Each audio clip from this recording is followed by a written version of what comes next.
ராஜை நம்பிட்டு இருக்க ரஞ்சிதாவுக்கு கூடி சீக்கிரமே ரஞ்சிதாவிலேயே ராஜிக்கு மிகப்பெரிய ஒரு பிரச்சனை வரப்போகுது அப்படின்னு நினச்சிங்கன்னா மறக்காமல் இந்த வீடியோவுக்கு லைக் பண்ணி தெரியப்படுத்துங்க. ராஜி இனி எபிசோடில் என்ன நடக்க போகுது அப்படிங்கும்போது நம்ம மல்லி வந்து ரொம்ப ஃபீல் பண்ணிட்டு ரூமில் உட்காந்துருக்காங்க. அப்போது நம்ம விஜய் வந்து வராரு. வரும்போது தான் கரெக்டாக மல்லி வந்து அன்னபுண்ணியம்மாட்ட பேசிகிட்டு இருக்காங்க. இது மாதிரி இனிமேல் நீங்கள் இருக்கிறது சரியில்லைம்மா தங்கம், நீ வா நம்ம போயிடலாம் புள்ள. இனிமே இங்கே இருந்தானா அந்த விஜய் உன்னை நம்ப மாட்டார். நான் கூட நினச்சேன் புள்ள விஜய் உன்னை கண்டிப்பாக நம்புவார் அப்படின்னு. ஆனால் விஜய் உன்னை கைவிச்சார் பார்த்தியா? இல்லை புள்ள, இங்கே நடக்கிறது எல்லாமே சரியில்லை. விஜய் பழைய மாதிரி இல்லை புள்ள. குலதெய்வங்களுக்கு போயிட்டு வந்தால் நல்லது நடக்கும்னு நினச்சோம். ஆனால் குலதெய்வங்களுக்கு போனதுலேயே எம்பிட்டு பெரிய பிரச்சனை புள்ள. எனக்கு என்னமோ கொஞ்ச நாளைக்கு நீ விஜயை விட்டும் வெண்பா விட்டும் தள்ளி இருக்கதான் நல்லது நினைக்கிறேன் புள்ள அப்படின்னு இங்கே பேசிகிட்டு இருக்கும்போது விஜய் கால் வாங்குறாரு. விஜய்க்கு உள்ளுக்குள்ளே ரொம்ப கஷ்டமாக இருக்குது. ஏன்னா விஜய்க்கு உள்ளுக்குள்ளே நம்ம மல்லி மேலே அளவு கடந்த அன்பு பாசலாம் இருக்குது. ஆனால் அது வெளிக்காட்டிக்காமல் தான் இருக்கார். ஆரம்பத்தில் மல்லியும் விஜயும் ஒருத்தவங்க மேலே அவ்வளோ அன்பு பாசமாக இருக்கும்போது பார்க்கறதுக்கே அவ்வளோ அழகாக இருந்துச்சு. அந்த மாதிரி மீண்டும் எப்படா கொண்டு வருவாங்க அந்த எபிசோடலாம் அப்படின்னு ரசிகர்கள் நம்ம எல்லாருமே காத்துட்டு தான் இருக்கோம். இந்த ஒரு பக்கம் நம்ம விஜய் மனசுக்குள்ளேருந்து ஸ்டேஷனில் என் பொண்டாட்டி அப்படி பண்ணியிருக்க மாட்டா அப்படிங்கிற ஒரு வார்த்தையை தான் நம்ம மல்லி எதிர்பார்த்தாங்க. ஆனால் அந்த ஒரு வார்த்தை வராதது மல்லிக்கும் கூட ரொம்ப கவலையாக இருந்துச்சு. சரிம்மா பார்ப்போம் அப்படின்னு சொல்லிட்டு மல்லி அங்கேருந்து போயிடுறாங்க. வெண்பாவும் இங்கே அன்னப்பொண்ணையும் பேசிக்கிறாங்க. வெண்பா, நான் கொஞ்ச நேரம் நம்ம மல்லியை எங்கள் வீட்டுக்கு அழைச்சிட்டு போயிட்டு ஒரு 10 நாள் கழிச்சு அழைச்சிட்டு வருவா அப்படின்னு கேட்க, வெண்பா ஒன்று, என்ன பிக் பாட்டி இப்படி சொல்கிறீங்க? வேணா பிக் பாட்டி, மல்லியம்மா என் கூடயே இருக்கட்டும். எனக்கு மல்லியம்மா இல்லைன்னா அப்புறம் இந்த வீட்டில் பேசுறதுக்கே ஆள் இருக்காது பிக் பாட்டி. எனக்கு இங்கே இருக்க யாரையுமே பிடிக்கல. டாடா கூட இப்போ சரியாக பேச மாட்டாரு. மல்லியம்மா மட்டும்தான் என்னை பார்த்துக்கிறாங்க. அவங்களும் இல்லைனா அப்புறம் நான் என்ன பண்ண முடியும் பிக் பாட்டி? ப்ளீஸ் பிக் பாட்டி, மல்லியம்மாவை அழைச்சிட்டு போயிடாதீங்க அப்படின்னு வெண்பாவும் ஒரு பக்கம் சொல்கிறாங்க. உடனே அன்னப்பண்ணி சொல்கிறாங்க, இல்லை வெண்பா, நான் வேணும்னு அழைச்சிட்டு போகல. மல்லியை இங்கேயே வச்சு சந்தோஷமாக வாழ வைக்கணும்னு எனக்கு ஆசை இருக்குது. ஆனால் உங்கள் டேடி தான் பார்த்தல சும்மாவாக இருக்கார். மல்லியை கொஞ்சம் கூட நம்பவே மாட்டார். எந்த பட்சம் வந்தாலும் இந்த வீட்டில் இருக்க எல்லாரும் மல்லி தான் காரணம்னு சொல்கிறாங்க. அவரும் அதுக்கு ஆமாசாமி போட்டுக்கிட்டு உடனே மல்லி மேலே கோவப்படுறாரு. எடுத்தறிஞ்சு பேசுகிறாரு, மூஞ்சி அடிச்ச மாதிரி பேசுகிறாரு. அதெல்லாம் பார்க்கும்போது எனக்கே இவ்வளோ கஷ்டமாக இருக்குன்னா மல்லி உள்ளுக்குள்ளே அம்புட்டு கஷ்டத்தையும் தாங்கிக்கிட்டு வெளியே சொல்லாமல் இருக்கா புள்ள. அதனால் நான் கொஞ்ச நாளைக்கு மல்லி அழைச்சிட்டு போகிறேன். அதுக்கு நீ தான் உதவி பண்ணணும். நீ சொல்லு, இது மாதிரி என் கூட போயிட்டு வான்னு நீ சொன்னால் கண்டிப்பாக மல்லி வந்துடுவா. இல்லை பிக் பாட்டி, நாம் ஏன் அப்படி பண்ணுறதுக்கு பதிலாக அப்பாவையும் நம்ம மல்லி அம்மாவையும் சேர்த்து வச்சா என்ன? எது உங்கள் டேடி கூடவா? ஆடா யாரா இவ? உங்கள் டேடி தான் நம்ம மல்லியை பார்த்தாலும் எடுத்தறிஞ்சு பேசுகிறாரு. இல்லை பிக் பாட்டி, நாம் ஒரு பிளான் பண்ணுவோம். ஒரு பிளான் பண்ணி நம்ம டாடாவையும் மல்லி அம்மாவையும் சேர்த்து வச்சுருவோம். சேர்த்து வச்சிட்டோம்னா கண்டிப்பாக இந்த பிரச்சனைலாம் ஒழிஞ்சிரும். அப்புறம் டாடா மல்லி அம்மாவை திட்டவே மாட்டார் அப்படின்னு சொல்ல, சரி பிள்ளை, அதுக்கு என்ன திட்டம் வச்சுருக்க அப்படிங்கவும் ஒன்று வெண்பா ஒரு திட்டத்தை இங்கே சொல்கிறாங்க. அதே மாதிரி இந்த பக்கம் பார்த்தா நம்ம மல்லி இங்கே ட்ரெஸ்லாம் மடிச்சிட்ருக்காங்க. அப்போ வந்து இங்கே அன்னபூர்ணி, மல்லி இது மாதிரி விஜய் வந்து ஏதோ முக்கியமான ஃபைல் வச்சுட்டு போயிட்டாராம். அந்த ஃபைல் எடுத்துகிட்டு உன்னை ஆஃபீஸ் வர சொன்னார்.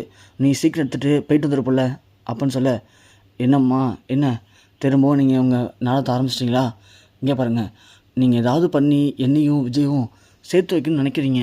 அது எனக்கு புரியுது. ஆனால் விஜய் மனசு வச்சா மட்டும்தான் அது நடக்கும். விஜய்க்கு பிடிக்காமல் நாமளாக போய் அவர் கூட சேரணும்னு நினச்சோம்னா அவர் நம்மளை அசிங்கப்படுத்த அனுப்புவார். ஏன் உங்களுக்கு இந்த வேலை? சும்மா கம்முன்னு இருங்க நீங்கள் அப்படின்னு சொல்லவும், என்ன போல் எப்படி பேசுகிற? உண்மைதான் போல் சொல்கிறேன். அவருக்கு முக்கியமான ஃபைல் வேணும், அதை நான் எடுத்துகிட்டு வரணும் அப்படின்னா அவர் நேரம் எனக்கே கால் பண்ணி சொல்லிக்கலாமே. அது எதுக்கு அவர் உங்களுக்கு கால் பண்ணி சொன்னார்? என்ன போல் எப்படி பேசுகிற? அவர் இப்போது உனக்கு கால் பண்ணாமல் எனக்கு கால் பண்ண தான் பிரச்சனையா? அப்போது அவர் உன்னை வர சொன்னது பிரச்சனை இல்லை அப்படி தானே? முதல்ல உன் ஃபோன் எங்கே போல் இருக்குது? உன் ஃபோனுக்கு ஃபோன் பண்ணியிருக்காரு விஜய். உனக்கு ஃபோனே போகலன்னு தான் அவர் எனக்கு கால் பண்ணார். இங்கே போல அவர் ஒன்றும் நம்பாமல் இல்லை. போலீஸ் ஸ்டேஷனில் என் பொண்ணாடி பற்றி எனக்கு தெரியும் அப்படின்னு ஒரு வார்த்தை சொன்னார். ஞாபகம் இருக்கா? அவருக்கும் உள்ளுக்குள்ளே அன்பு பாசலாம் இருக்குது புள்ள. இருந்தாலும் அவர் ஏதோ ஒரு காரணத்துக்காக வெளிக்காட்டிக்காமல் இருக்கார், அவ்வளோதான். இப்போ கூட அவர் ஃபைலை காணதும் ஏன் அவங்க அக்காவுக்கு அடிச்சிருக்கலாம், அவங்க அக்கா பொண்ணுக்கு அடிச்சிருக்கலாம். ஆனால் உனக்கு அடிச்சிருக்காரு. நீ எடுக்கலதும் அப்புறம் எனக்கு அடிச்சார் புள்ள. அதனால் நீ நான் சொல்கிறது கேளு புள்ள. நீ ஃபைல் எடுத்துகிட்டு நேராக தம்பியை தேடி ஆஃபீஸுக்கு போ, அதுதான் கரெக்டாக இருக்கும் அப்படின்னு இங்கே அன்னபூர்ணியும் ஒரு பிளான் பண்ணுறாங்க. உடனே மல்லி யோசிக்கிறாங்க. சரி கரெக்டாக இருந்தால் நல்லது தானே, நமக்கு மட்டும் என்ன, அவர் மேலே என்ன கோபம் இருக்க போகுது, நம்ம எடுத்துகிட்டு போகலாம் அப்படின்னு இங்கே தோணுது. இருந்தாலும் இங்கே மல்லி யோசிக்கிறாங்க. அங்கே அவ்வளோ பேருக்கு முன்னாடி எல்லோரும் என்ன சொல்லும்போது ஒரு வார்த்தை, என் பொண்டாட்டி தான் அவள், கண்டிப்பாக அவள் அதெல்லாம் பண்ணியிருக்க மாட்டான்னு அவர் வாயில் அந்த ஒரு வார்த்தை வரவே இல்லைல்ல. அப்படின்னா அவருக்கு என்ன நம்ம மேலே உண்மையான அன்பு பாசம் இருக்க போகுது, இவங்க ஏதோ பொய் சொல்கிறாங்களோ அப்படின்னு மல்லி யோசிச்சுட்டு இருந்துட்டுருக்காங்க. இன்னொரு பக்கம் பார்த்தா இங்கே ராஜி செம்ம டென்ஷனாக நடந்துகிட்ருக்காங்க. அப்போது ரஞ்சிதா அங்கே வராங்க. ராஜி அம்மா என்ன பண்ணுறீங்க, என்ன அடுத்து யோசிச்சுட்ருக்கீங்க அப்படின்னு சொல்ல, ஒன்றும் இல்லை ரஞ்சிதா, நாம் இவ்வளோ பெரிய பிளான் பண்ணோம், கடைசியில் எல்லாம் வேஸ்ட்டாக போச்சு. அந்த மல்லி எப்படியோ வெளியே வந்துட்டா, இப்போ மாட்டிக்கிட்டான். அதான் இந்த மல்லி அவர் என்ன பண்ணலான்னு யோசிச்சுட்ருக்கேன். ஐயோ ராஜ்யம்மா, நான் உங்கள்கிட்ட என்ன சொல்கிறேன், நீங்கள் என்ன பண்ணுறீங்க, நான் மாமாவை கல்யாணம் பண்ணிக்கணும்னு ஆசைப்பட்றேன். நீங்கள் உங்களை மாமாவை தான் என் கூட சேர்த்து வைங்கன்னு சொன்னேன்.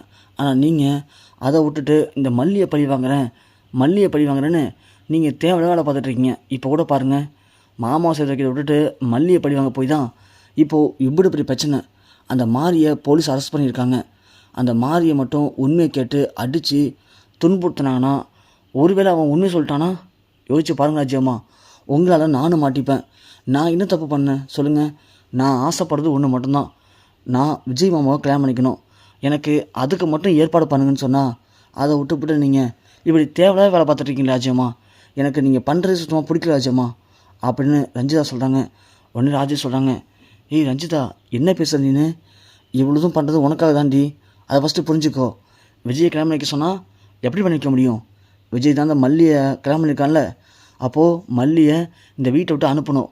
அப்போது மல்லியை இந்த வீட்டை விட்டு அனுப்பணும், விஜய் மனசுலேருந்து தூக்கி எறியணும். அப்படின்னா மல்லியை ஒரு நல்ல பிரச்சனையில் சிக்க வைக்கணும், அதில் மல்லியை விஜய் வெறுக்கணும்.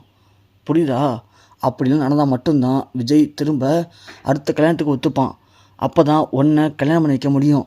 சும்மா போயிட்டு மல்லி வேணாம் நீ ரஞ்சிதா கல்யாணம் பண்ணிக்கோ அப்படின்னா, விஜய் நான் சின்ன குழந்தையா குச்சி மிட்டாய் கொடுத்தோன்னே கல்யாணம் பண்ணிக்கிறதுக்கு லூசுமா பேசிகிட்டு இருக்க ரஞ்சிதா, ஃபஸ்ட்டு கொஞ்சம் பெரிய பொண்ணு மாதிரி யோசிக்கிற வழியை பாரு. நான் இங்கே உனக்காக எவ்வளோ ரிஸ்க் எடுத்து எம்பிட்டு பெரிய வேலை பார்த்துட்ருக்கேன், நீ நம்ம எனக்கே சம்மந்தம் இல்லாமல் பேசிகிட்டு இருக்க அப்படின்னு சொல்ல, ஐயோ இல்லை ராஜ்யம்மா, நீங்கள் பண்ணுறதெல்லாம் பார்க்கும்போது கொஞ்சம் பயமாக தான் இருக்குது.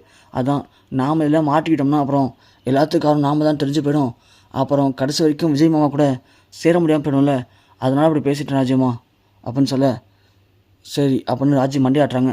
சரி ராஜ்யம்மா இருங்க, நான் அப்புறம் டீ எடுத்து வரேன் அப்படின்னு ரஞ்சிதா கிளம்பிடுறாங்க.